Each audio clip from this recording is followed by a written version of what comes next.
O poeta pernambucano José Cardoso Soares, um poeta espírita, muito trabalhador do movimento em São Paulo, desencarnou já faz algum tempo, em 1991, mas certa vez pensando sobre todas as atribulações que nós enfrentamos por conta das nossas imperfeições e da nossa necessidade de crescimento, e mais do que pensar nas tribulações, ele pensava naqueles instantes em que a gente vivia um tempo de incerteza, em que a gente, diante de determinado obstáculo, parece que as forças escapam. E aí nós começamos a conversar com Deus, mas num tom de profundo lamento, de profundo desânimo. Então, pensando nessas situações, ele vai compor um pequeno poema em que ele dialoga com o leitor através de perguntas. E aí ele abre essa conversa dizendo assim: por que ficais, meus filhos, tão aflitos, quando tendes poderes infinitos que o Pai Celestial vos outorgou? Acaso sois mais fracos que o vento, que sacudindo o mar neste momento vos atemorizou? Acaso a vossa fé é tão pequena, que ante a fúria da borrasca não serena, escutando de perto tua voz? O Pai não abandona os filhos teus. Também no vento, também na borrasca, em tudo existe Deus, principalmente em nós. Então é um texto muito simples, né? Mas em que ele vai dizer que se no vento, se na borrasca, nós contamos com a presença de Deus, é porque este vento, esta borrasca, são grandes professores para que a gente possa trabalhar aquilo que nós ainda não conseguimos enxergar em nós. E Emmanuel, nessa mesma linha de raciocínio do poeta, vai colocar para nós, no capítulo 6 do livro Ceifa de Luz, uma reflexão em que o benfeitor espiritual propõe o seguinte: seja qual for a dificuldade em que te vejas, abstente de carregar o fardo pesado das aflições e das perguntas sem remédio. Eu vou pedir licença para a gente fazer uma pausa aqui, porque chama muita atenção a expressão que Emmanuel emprega ali, quando ele diz que a gente tem que se abster diante das dificuldades de tornar aquilo que é desafio alguma coisa muito pesada. E aí ele arremata esse raciocínio falando assim, ó: abstente das perguntas sem remédio. Gente, acho que vale a gente perguntar aqui, né? O que é uma pergunta sem remédio? Para pensar. O que é uma pergunta sem remédio? Quando a gente fala assim, para essa enfermidade não há remédio, quer dizer que aparentemente não há solução. Então, quando Emmanuel diz pergunta sem remédio, a gente entende que é pergunta que a gente faz e que não tem resposta. Aí a gente ainda fica se questionando, mas não tem resposta por quê? Porque Deus não dá conta de responder? Porque a vida não dá conta de esclarecer? Ou porque eu não dou conta de alcançar aquela resposta que aquela pergunta vai oferecer para mim? Aí eu fiquei pensando nessa expressão pergunta sem remédio, naqueles momentos extremamente complexos por que passamos, e a gente costuma colocar uma pergunta que é a seguinte, não sei se vocês já fizeram isso, né? Deus, por quê? Por que comigo? Já se perguntaram alguma vez? Ou já dialogaram com Deus nesse nível, né? Por que comigo? Essa pergunta, gente, ela é capciosa. Porque se eu digo assim, Deus, por que comigo? Olha o que eu estou dizendo sem dizer. Por que não com o outro? Porque eu não mereço, mas o outro merece. Por que comigo significa, pode acontecer com todo mundo, menos comigo. Por que comigo? Por que não com o outro? Então, eu estou desejando sem saber que aquilo ocorra com o outro. E aí, o que Emmanuel, na verdade, nos propõe é uma recolocação da pergunta. Em vez de ficarmos dizendo o tempo todo assim, Deus, por quê? Quem sabe nós não mudaríamos o questionamento assim, Deus, para onde?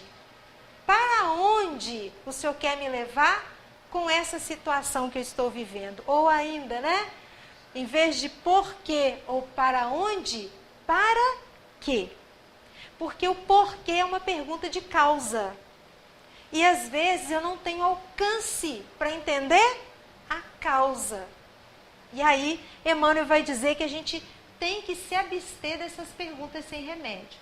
Porque elas despendem a nossa energia, não vão nos levar àquilo que nós queremos e a gente paralisa. Daí ele arremata. Penetra no silêncio da própria alma. Há problema aqui, não é? Penetra no silêncio da própria alma. Nós vamos pensar hoje. Hoje é dia 18 de dezembro de 2019. Pensar só hoje. A gente consegue, com facilidade, penetrar no silêncio da própria alma? É fácil? É uma tarefa simples?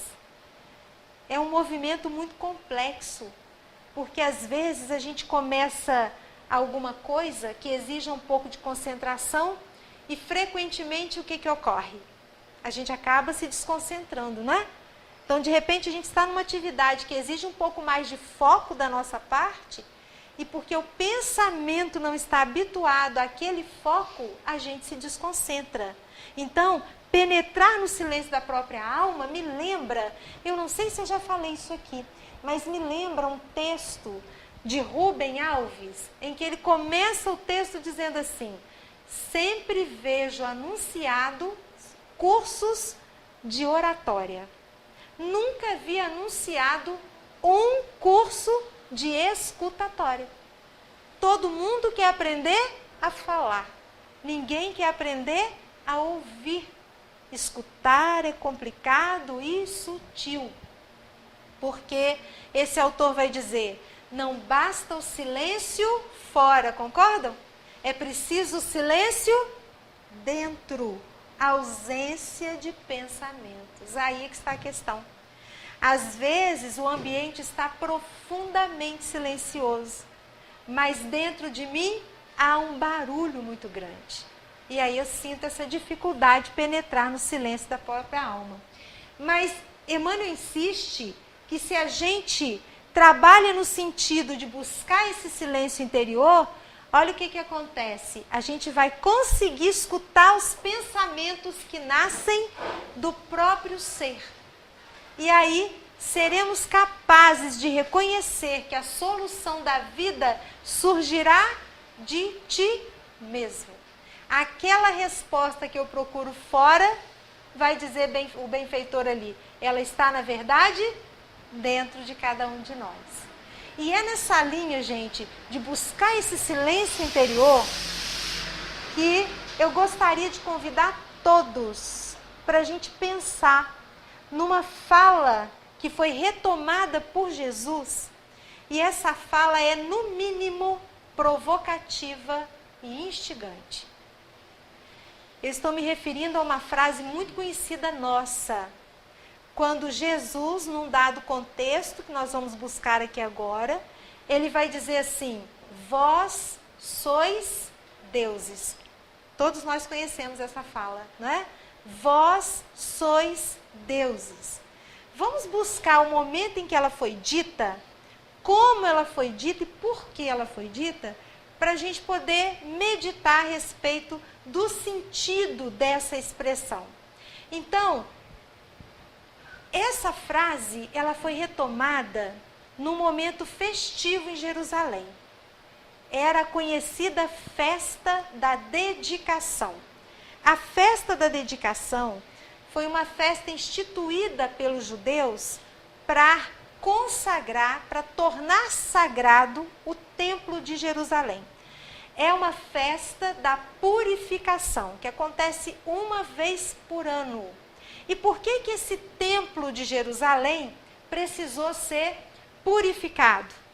Porque durante o domínio de um rei que comandou a Síria por muito tempo, 174 a 165 a.C., durante o domínio desse rei chamado Antíoco Epífanes, esse rei quis impor a cultura helênica aos judeus, com todas as suas crenças, valores, o politeísmo, e estabeleceu que deveria ser colocado no Templo de Jerusalém a estátua de Zeus, e que aos pés desta estátua as pessoas deveriam sacrificar porcos. Para quem conhece a história dos judeus, são duas grandes afrontas. E aí então, quando esse rei é deposto e os judeus novamente assumem o comando da região, então eles instituíram esse dia da dedicação, essa festa da dedicação, para fazer as orações, para confraternizar e tornar novamente o templo sagrado. Então Jesus participava dessa festa. E nos textos evangélicos, a palavra empregada é exatamente essa que eu vou usar. Jesus passeava pelo templo com seus discípulos. E quando ele se colocou sob o pórtico de Salomão, o pórtico de Salomão era uma coluna esplêndida, magnífica, que sustentava uma das bases do templo. Então Jesus se coloca ali, junto ao pórtico de Salomão, começa a observar o movimento e imediatamente alguns judeus o circundam. E muito afoitos, querendo ter com o que acusar Jesus, apontam o dedo para o mestre e dizem assim: até quando nos manterás em expectativa? Se sois de fato Cristo de Deus, dize-nos agora e aqui, publicamente. Quando a gente acompanha a narrativa dos diálogos de Jesus com os fariseus, a gente sabe que tudo aquilo que eles diziam era de fato para buscar alguma palavra do Cristo para ter do que acusá-lo, não é isso? Então, a depender da resposta de Jesus, eles iriam decretar prisão, iriam acusar o mestre de blasfêmia. E aí Jesus, então, com muita serenidade, olha para aquele grupo que o inquiria e diz assim: todas as obras que tenho feito em nome do meu Pai testemunham que sou Cristo. Mas tenho dito isso muitas vezes e não acreditais. E termina a sua conversa, a sua reflexão, dizendo assim: eu e o Pai somos um. Pronto, gente. Aí, com essa afirmativa, eu e o Pai somos um, ele arranjou uma encrenca com os judeus. Ele provocou a ira dos judeus. Que história era aquela de dizer que ele e o Pai eram uma pessoa só? Então os judeus começaram a se abaixar, a pegar pedras para lançar no mestre. E Jesus, mantendo-se sereno, ele vai ler a história espiritual daquele grupo, olhar profundamente nos olhos daqueles que o acusavam e vai dizer assim: eu tenho feito boas obras em nome do Pai. Por qual destas boas obras estou sendo apedrejado? E aí um judeu mais afoito, mais irritado, com o dedo em riste, vai olhar para Jesus e dizer assim: não estamos apedrejando por conta das boas obras, mas estamos apedrejando por blasfêmia, porque sendo tu um homem, faze de ti mesmo Deus. Porque eles leram, né, que eu e o Pai somos um. Jesus está dizendo que é quem? Que é Deus. Foi essa leitura que eles fizeram. E aí, calmamente, Jesus vai retrucar. Ele vai dizer assim: o que está escrito na vossa lei? Eu disse vós sois deuses. Parece uma afirmativa recortada do contexto, né?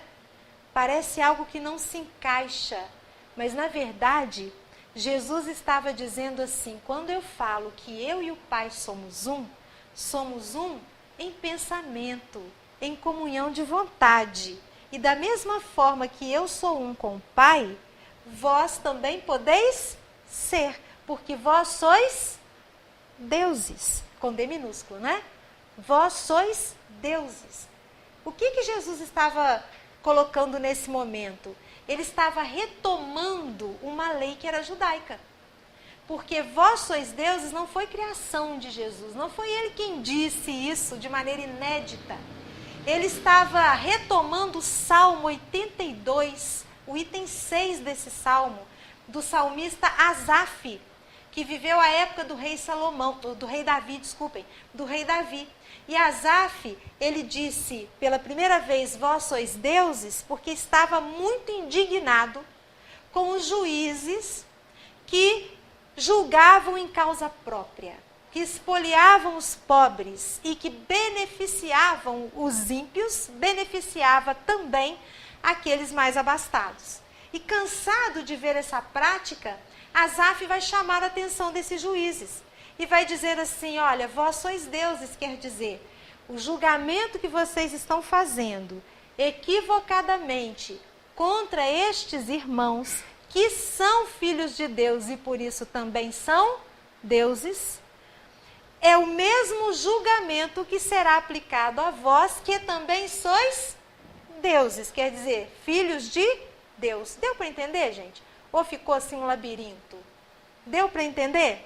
Então ele queria dizer que, na verdade, somos todos deuses, com D minúsculo, porque somos filhos de Deus. E se somos deuses, porque somos filhos de Deus, também somos irmãos. Esse foi o raciocínio de Asaf, ou Asef, como algumas pessoas preferem dizer. E Jesus, então, diz aos judeus: eu não estou falando nada que vá de encontro à lei de vocês, porque eu estou usando uma lei que está lá no Antigo Testamento. Então, os judeus deixaram as pedras caírem e não puderam mais argumentar. A gente fica com a tarefa, né? A seguinte tarefa: como é que nós podemos verticalizar o sentido dessa expressão vós sois deuses? Sair daquele sentido superficial de dizer que a gente tem poder para fazer as coisas, né? Dentro da nossa relatividade. Sair dessa leitura mais superficial. Como é que nós podemos entender esse vós sois deuses? E a gente poderia buscar aqui vários aspectos, mas nós vamos trabalhar apenas dois aspectos ou duas condições básicas para a gente conseguir compreender o que é esse vós sois deuses. A primeira condição básica, como é que você chama? Ivete? Ivete, a primeira condição básica é você entender, eu vou falar você, mas isso se estende a mim, se estende a todos nós, né? Que você não é um corpo. Isso é claro para você? Você não é um corpo, Ivete. Assim como eu não sou um corpo. Isso é claro para todo mundo aqui, gente? Se eu não sou um corpo, eu sou o quê? De que tipo? Eu não estou falando nem da ordem a que a gente pertence. Eu sou um espírito imortal. Importantíssimo a gente colocar esse adjetivo aí. Sou um espírito imortal. E me desculpem, mas eu vou precisar insistir na pergunta. Isso é claro para nós? Cristalino? Ou nós temos alguma questão pendente com essa verdade? Sou um espírito imortal. Nós estamos bem resolvidos com isso? Bem resolvidos. A gente vive como um espírito imortal? Nós tomamos as nossas decisões como um espírito imortal? Eu vou apertar mais um pouquinho. Vou colocar essa pergunta aqui, ó. O que mudaria se você soubesse, além da data de seu nascimento, a data da sua desencarnação? A gente vem lá, ó, 5 de agosto, 3 pontinhos. Data do nascimento. E aí, ó, Sheila, não vou nem sugerir data aqui, que é para não dar ideia, tá, gente? Porque eu não tenho medo nenhum de desencarnar, só não tenho pressa, né? Então, fica lá, né? Você vai desencarnar no dia tal, tal, do ano tal. Você já sabe que é até ali só que você vai. O que aconteceria? Isso seria bom ou não seria bom? Nós teríamos problema ou não teríamos problemas com isso? O que vocês acham? Teríamos problema, não teríamos? Morrer antes? É aquele ditado, né? Passa a morte que eu tô forte, não é isso? Tem gente que a gente não gosta, se sente desconfortável de falar da desencarnação, que é a única certeza que nós temos, né? Eu me lembro daquela música belíssima do Milton Nascimento. Declamar música é muito difícil, né? Porque a gente acaba embaralhando os versos. Então me ajudem aí. É aquela em que ele fala assim: todos os dias é um vai e vem. A vida se repete na estação. Tem gente que chega para ficar, tem gente que vai para nunca mais. Tem gente que vem e quer voltar. Tem gente que vai e quer ficar. Tem gente que veio só olhar. Tem gente a sorrir e a chorar. E assim, chegar e partir são só dois lados da mesma viagem. O trem que chega é o mesmo trem da partida. A hora do encontro é também despedida.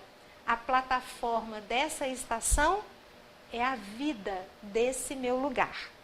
Um poema belíssimo, belíssimo, que fala de uma questão que para nós, espíritos imortais, é um grande conflito. Mesmo para nós espíritas, viu, pessoal? Não é fácil a gente dizer isso, não. Mas a gente não está tão certinho com essa expressão espírito imortal. Porque eu não sei se vocês concordam. Uma coisa é eu saber, né? Eu raciocinar. Outra coisa é o coração chegar junto daquilo que eu raciocinei. São tempos diferentes. São 2 tempos necessários, mas são tempos diferentes. Então, nós, espíritas, sabemos da reencarnação. Não temos dúvida quanto a isso. Sabemos que somos espíritos imortais. Mas a questão é, o meu coração, o meu sentimento vivencia essa realidade que eu conheço? Porque enquanto a gente não emparelhar, temos contas para resolver aí conosco, não é? E aí então, quando Milton Nascimento coloca essa questão, na verdade ele está trazendo para a gente o primeiro conflito que a gente vive quando a gente reencarna. É nos reconhecermos espíritos imortais, assumindo um corpo que é mortal, finito. A gente lidar com a provisoriedade da vida é muito complicado. Para usar um conceito da filosofia, né? Com a impermanência das coisas. Tudo muda porque tempo é movimento. Mas a gente quer o controle da situação. O tempo todo a gente quer estar no controle da situação. A gente quer guardar a ilusão de que nós controlamos tudo o que acontece na nossa vida física, quando na verdade não é bem assim. Quem tem hábito de fazer lista sabe do que eu estou falando. Eu particularmente adoro fazer uma listinha, para depois a gente voltar lá e fazer o quê? Ter o prazer de riscar, né? É tão prazeroso você ir eliminando aquilo que você já fez, mas eu vou dizer a vocês, dificilmente eu consigo riscar uma lista inteira. Porque à medida que a gente vai eliminando alguma coisa e outras vão ficando, outras também vão surgindo no meio do caminho. Eu posso programar a minha semana, mas se a gente for justo, aquela semana dificilmente terá saído exatamente como nós programamos. Então, programar é a nossa tarefa. mas que aquele programa será cumprido, esse controle a gente não tem, mas a gente quer o tempo todo. O tempo todo a gente quer segurar o tempo. E, na verdade, nós somos arrumadores do nosso ser. Quando eu falo arrumadores, eu estou dizendo nos dois sentidos da palavra. O tempo inteiro eu tenho que arrumar a minha vida. E o tempo inteiro eu tenho que dar rumo para ela. O tempo inteiro. Esse é o jogo da vida. E Joana de Ângeles, no capítulo 2 do livro Plenitude, ela vai colocar com muita clareza, numa página belíssima, falando sobre o sofrimento, é um estudo que ela faz sobre o sofrimento, ela vai dizer que nós lidamos, na nossa passagem aqui pela Terra, com 3 tipos de sofrimento. O sofrimento pelo condicionamento, que é aquele sofrimento que a gente sofre porque já se acostumou a ele. Então, é quando a gente já podia ter se libertado daquela situação, mas por hábito nos prendemos ainda a ela. O sofrimento pelo sofrimento. A benfeitora diz que a gente sofre porque a gente sabe que vai sofrer. Aí a gente já sofre de uma vez. Sofre por antecipação. E o terceiro é o sofrimento da impermanência. Ela diz que nós sofremos porque sabemos que tudo nesta vida é transitório, é passageiro. O papel de mãe é transitório, o papel de filho é transitório, o papel de esposa, de esposo, de tio, do que seja, é tudo transitório. E Emmanuel vem apertar mais ainda a nossa reflexão, porque ele vai dizer assim, tudo que o olhar humano alcança já está morto ou vai morrer. Eu estou olhando para vocês. Ela vai desencarnar hoje, gente. Ela já está ali, ui, pelo amor de Deus. Né? E vocês estão olhando para mim. Aí a gente fala, não, eu estou resolvida com essa questão de ser espírito imortal. Isso é claro para mim. Isso é cristalino. Não é. Nós ainda temos pendências com essa questão. E a gente precisa começar a lidar com o tempo, não como nosso adversário, mas como nosso aliado. A gente tem brigado com o tempo. Vocês já viram a figura mitológica de Cronos? Alguém já teve oportunidade? Eu não trouxe porque é uma imagem desagradável de a gente olhar. Cronos é um titã, é o deus, é o titã que controla o tempo, né? E aí, a figura de Cronos é a de um homem com um rosto muito cruel, devorando uma criança. Que é bem essa relação que a gente tem com o tempo, a sensação de que nós estamos sendo, veja se isso não é verdade, atropelados pelo tempo, atropelados.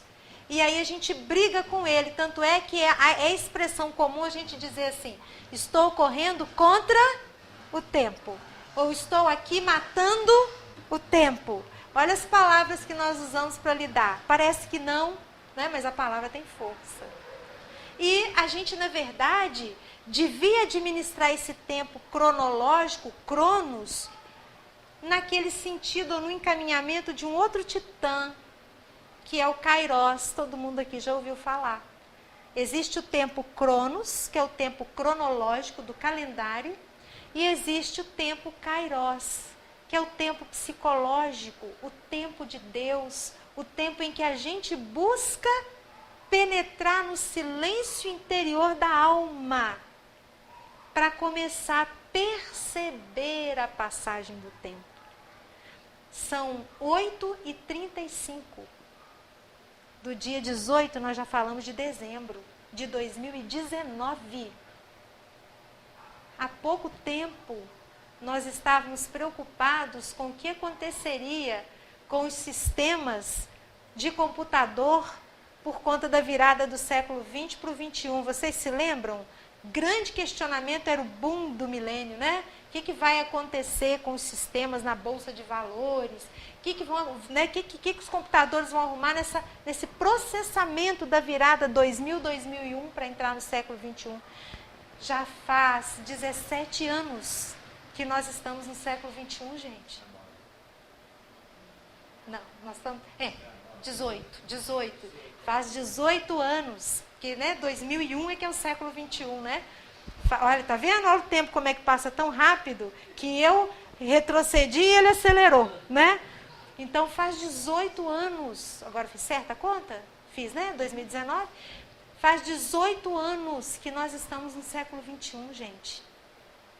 E a gente tem a impressão de que a cada ano o tempo passa mais rápido, mais depressa.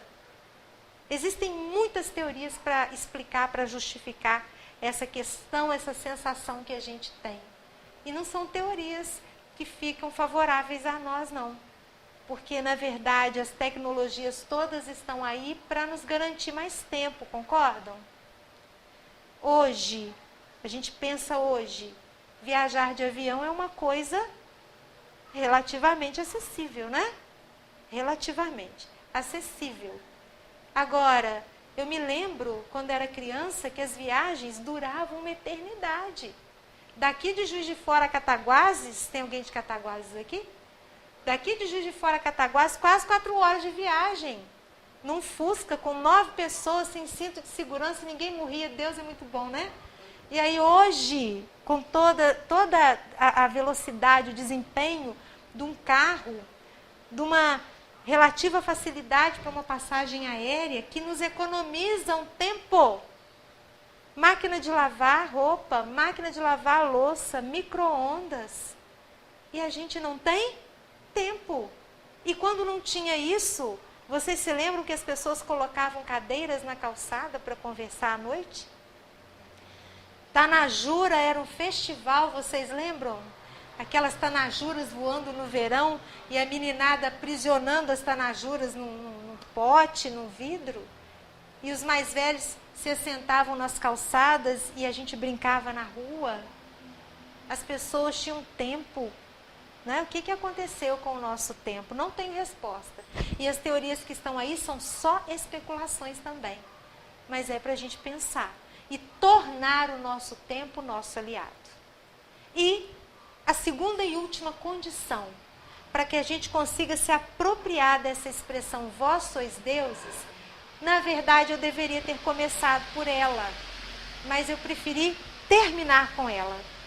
Porque Leon Denis, no livro O Problema do Ser, do Destino e da Dor, lá na primeira parte, ele vai abrir a reflexão sobre o problema do ser, dizendo qual é o primeiro problema do ser. Alguém desconfia qual seja o primeiro problema do ser? Por isso é que eu digo que a gente podia ter começado por ele, mas como ele é consistente, né? A gente preferiu encerrar com ele. O primeiro problema do ser, diz Leon Denis, é o pensamento. O ser pensante. Pensamento é um problema para nós, concordam? E aí, para falar em pensamento, tem que buscar aquele que sabe. Emmanuel, num livro chamado Pensamento e Vida. É muito interessante que esse livro é uma cartilha falada no mundo espiritual. Alguém pediu a Emmanuel assim: Emmanuel, você não teria alguma obra que é utilizada no mundo espiritual e que traga reflexões breves, curtas, simples? Quem leu sabe que de simples, né, curta cada capítulo é pequeno, mas você fica muito tempo em um capítulo de Pensamento e Vida. Então, Emmanuel, não há no mundo espiritual uma obra que fale do espírito para o espírito de maneira objetiva? E aí Emmanuel vai dizer que se lembrou de uma cartilha que se chama no mundo espiritual Pensamento e Vida, que é usada nas escolas que preparam espíritos para voltar à Terra. Olha que bacana. São lições, é quase como se fosse um coaching, né, que a gente tem aí, que prepara para a reencarnação. Então, nessa obra, Emmanuel vai dizer para nós a respeito do primeiro problema nosso, conforme Leon Denis, que é o pensamento. Então ele já abre dizendo assim: nosso pensamento cria a vida que procuramos pelo reflexo de nós mesmos. Dá para entender a gravidade disso, gente? O nosso pensamento cria a vida que procuramos. Então, sabe a vida que a gente tem hoje? É a vida que a gente criou, que a gente procurou. Como espíritas, a gente sabe que não necessariamente nesta existência, mas em alguma outra a gente procurou a vida que a gente tem hoje. Então, nós estamos vivendo um produto criado por nós e que se submete às leis de Deus. E o pensamento, eu acho que essa imagem que Emmanuel traz para nós, depois vale a pena conferir a definição que ele dá de pensamento, mas o pensamento é uma energia, e essa energia é formada não só pelo conteúdo intelectivo, por aquilo que cognitivamente a gente raciocina, mas isso também põe a gente para pensar. O pensamento também é formado pelas nossas emoções e pelos nossos sentimentos. Emoção e sentimento é que dão a cor, o tom ao nosso pensamento. E esse pensamento forma um campo gravitacional.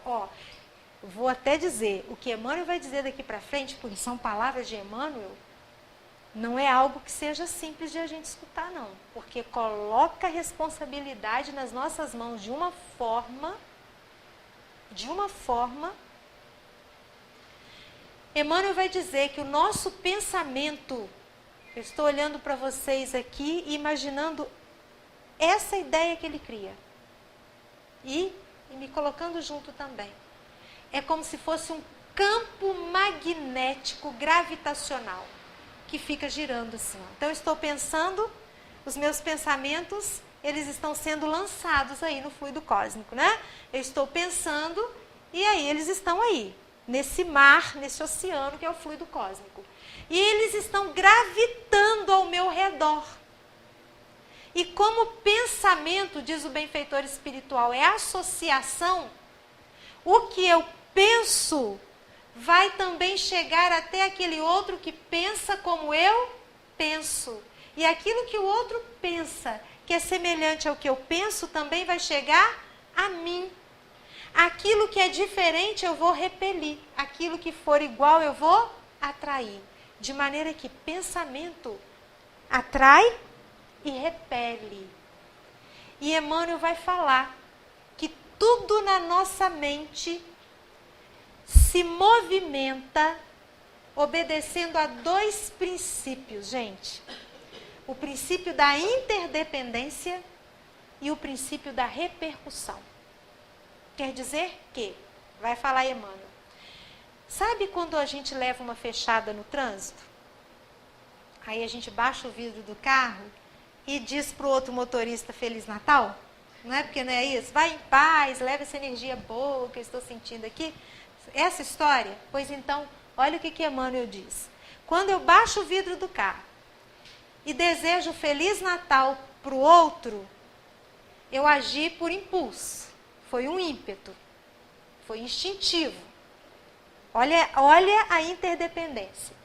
Então, Emmanuel vai dizer, o impulso, o reflexo, ele vai chamar de reflexo, vai esboçar a ideia. Aquilo que eu falei cria uma imagem, concordam? O que eu falei cria uma imagem. Se eu falo aqui maçã, vocês criaram a imagem aí, não criaram? O que eu falo cria uma imagem. Então, esboça uma emoção.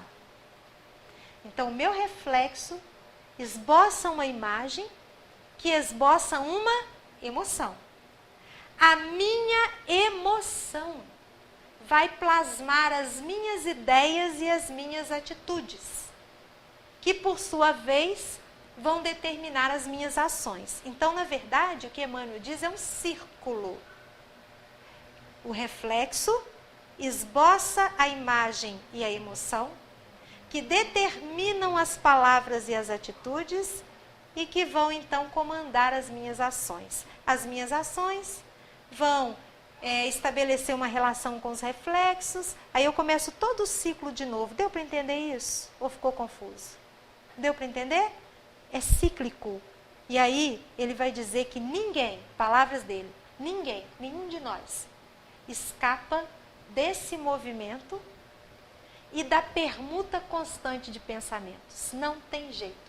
Se nós estamos aqui, todos nós seres pensantes, nós estamos nos filiando pelo nosso pensamento. Isso já é complicado. Vou complicar mais. Eu não. Kardec. Complicar no sentido de trazer conteúdo para a gente pensar. No livro Obras Póstumas, numa página que todos nós deveríamos ler e reler, chamada Telegrafia e Fotografia do Pensamento. Desde que eu li essa página, gente, eu nunca mais esqueci a metáfora que Kardec propôs para explicar o pensamento. Nunca mais esqueci. Kardec vai dizer que o nosso pensamento, que é composto também por nossas memórias, é como se fosse um grande álbum de fotografias. Então eu pensei, eu criei uma memória, e ele chama de foto. Essa foto vai ser colada no meu álbum de fotografias. Acontece, diz Kardec, que esse álbum de fotografias não tem chave. Dá para preocupar? O meu pensamento é um álbum de fotografias que contém as minhas memórias, os meus pensamentos. E não tem chave. Se não tem chave, significa o quê? Qualquer um pode abrir e folhear. Qualquer um pode abrir e folhear. Vocês não acharem que eu estou inventando moda? Vou colocar exatamente o que Kardec coloca aqui para nós. Quando o espírito encarnado se lembra, de certo modo, sua memória lhe apresenta a fotografia do fato que ele procura. Em geral, os encarnados que o cercam nada veem. Eu não vejo o álbum de fotografias da Ivete, e ela não vê o meu. Nós estamos encarnados aqui, né? O álbum se acha em lugar inacessível ao olhar deles. Mas, depois do mas, a ideia que vem é de oposição, né?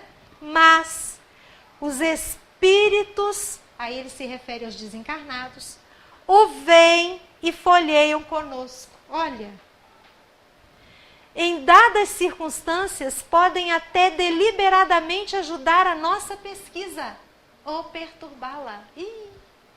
Então, sabe aquela hora que nós estamos fazendo uma tarefa e de repente, entre aspas, do nada, vem a lembrança de um fato que nos aborreceu enormemente.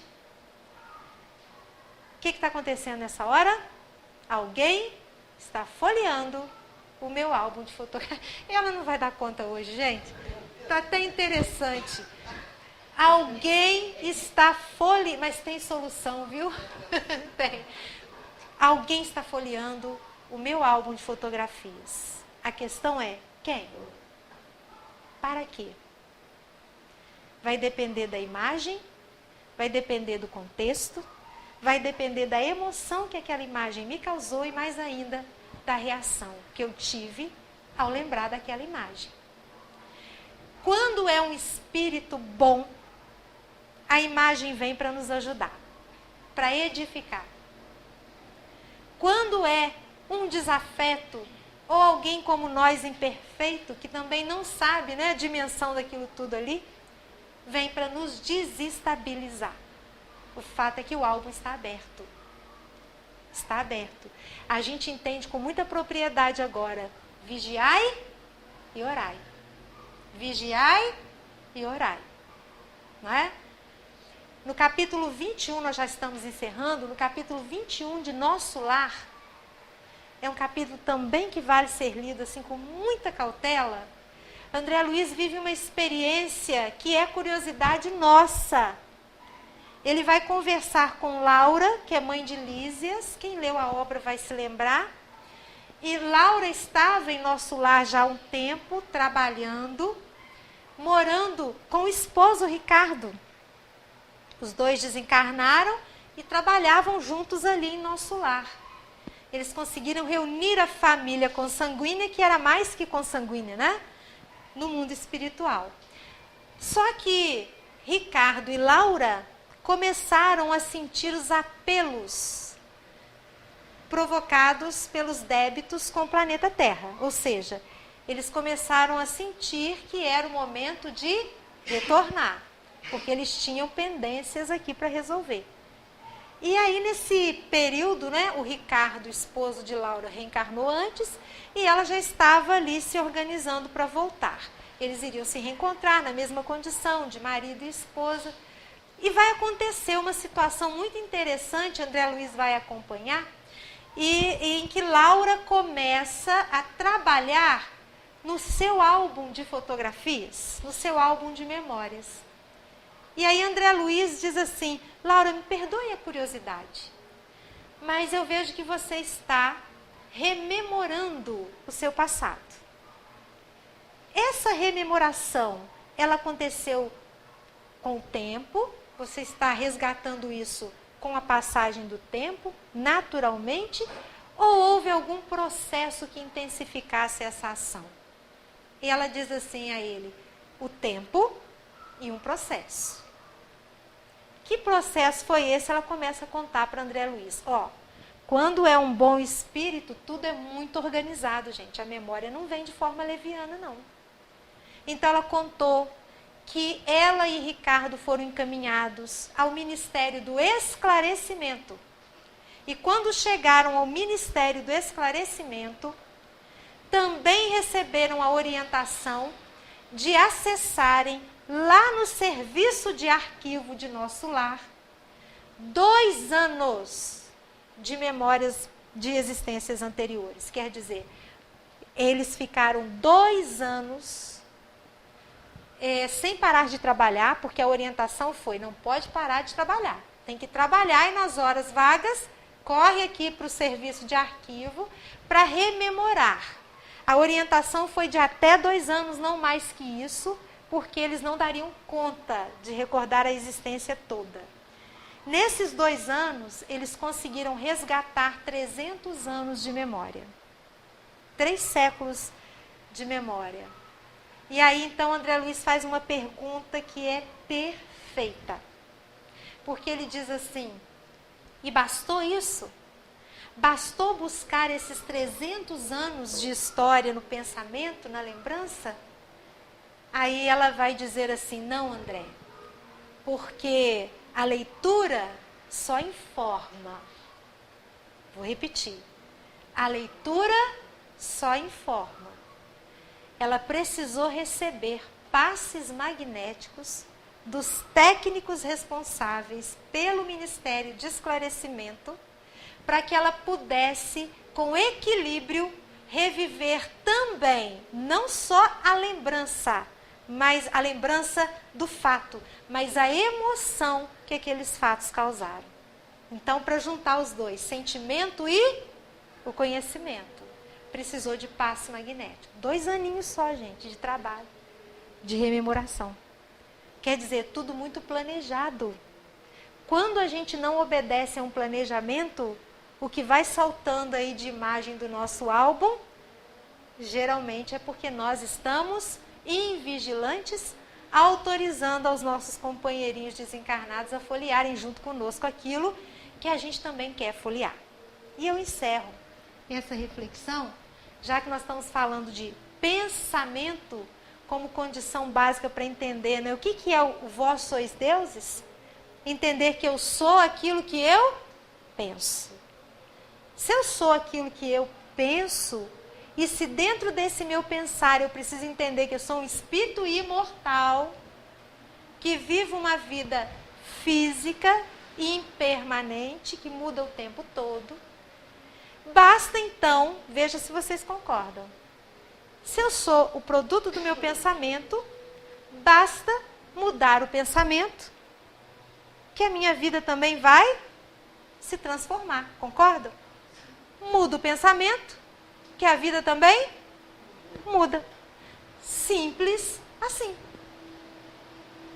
É simples, gente? Eu vou deixar uma pergunta que a gente não tem como responder hoje. Fica para uma outra conversa. Mas eu vou deixar a seguinte pergunta.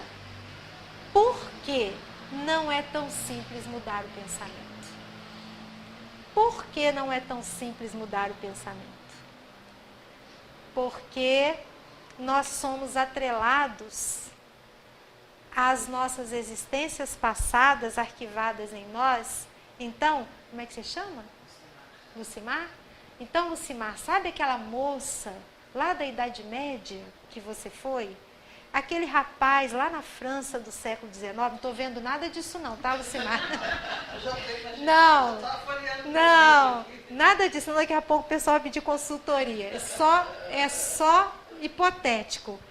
Estão aí, porque são você. Quando eu olho para a Lucimar, eu vejo a Lucimar nesta existência atual. Mas e as existências anteriores que estão ali também? E que estão cobrando da Lucimar, como cobram de mim, fidelidade psíquica. Fidelidade. Quer dizer, você não vai repetir de novo aquilo que nós aprontamos. Não, repete. É bom, repete. A gente se apega ao que Emmanuel vai colocar. Tudo isso em pensamento e vida, gente. Ao hábito. A gente se apega ao hábito. Então, nós estacionamos sob a fascinação dos elementos que provisoriamente nos escravizam. Nós estamos atendendo a qual apelo? Ao da moça lá da Idade Média? Ou aquele apelo de mudança de hoje? Eu vou ser na próxima e nesta, né? Aquilo que eu estou pensando. Que força está me movendo? Eu estou sendo fiel a qual força? A força, eu mantenho fidelidade ao meu passado? Ou eu estou receptivo a tudo aquilo que nós temos aprendido dentro da doutrina espírita para trabalhar nesse processo de mudança? Eu não sei quem escreveu essa reflexão, mas a gente encerra com ela, porque ela fala de mudança. Há um tempo em que é preciso abandonar as roupas usadas que já têm a forma de nosso corpo e esquecer os nossos caminhos que nos levam sempre aos mesmos lugares. É tempo de travessia, e se não ousarmos fazê-la, teremos ficado para sempre à margem de nós mesmos. Para sempre não, né? Porque a gente evolui, a gente progride, mas que a gente fica à margem por muito tempo, a gente fica. E aí a gente gasta tanto tempo fazendo as mesmas coisas, errando geralmente com as mesmas pessoas, recapitulando experiências, porque a gente atende àquele nosso psiquismo, né, que está nos prendendo, nos retendo às nossas existências anteriores. Gente, a gente tem todas as ferramentas para mudar. E nós já estamos com toda certeza mudando. Nós estamos aqui hoje, não é? Poderíamos estar em qualquer lugar, concordam? Nós tínhamos a escolha hoje de estar em qualquer outro lugar. Nós escolhemos estar aqui. Não porque seja o melhor lugar do planeta, mas porque é um ponto de luz em que a gente pode compartilhar coisas que vão trazer para a gente também força, coragem, esperança e determinação para a gente seguir.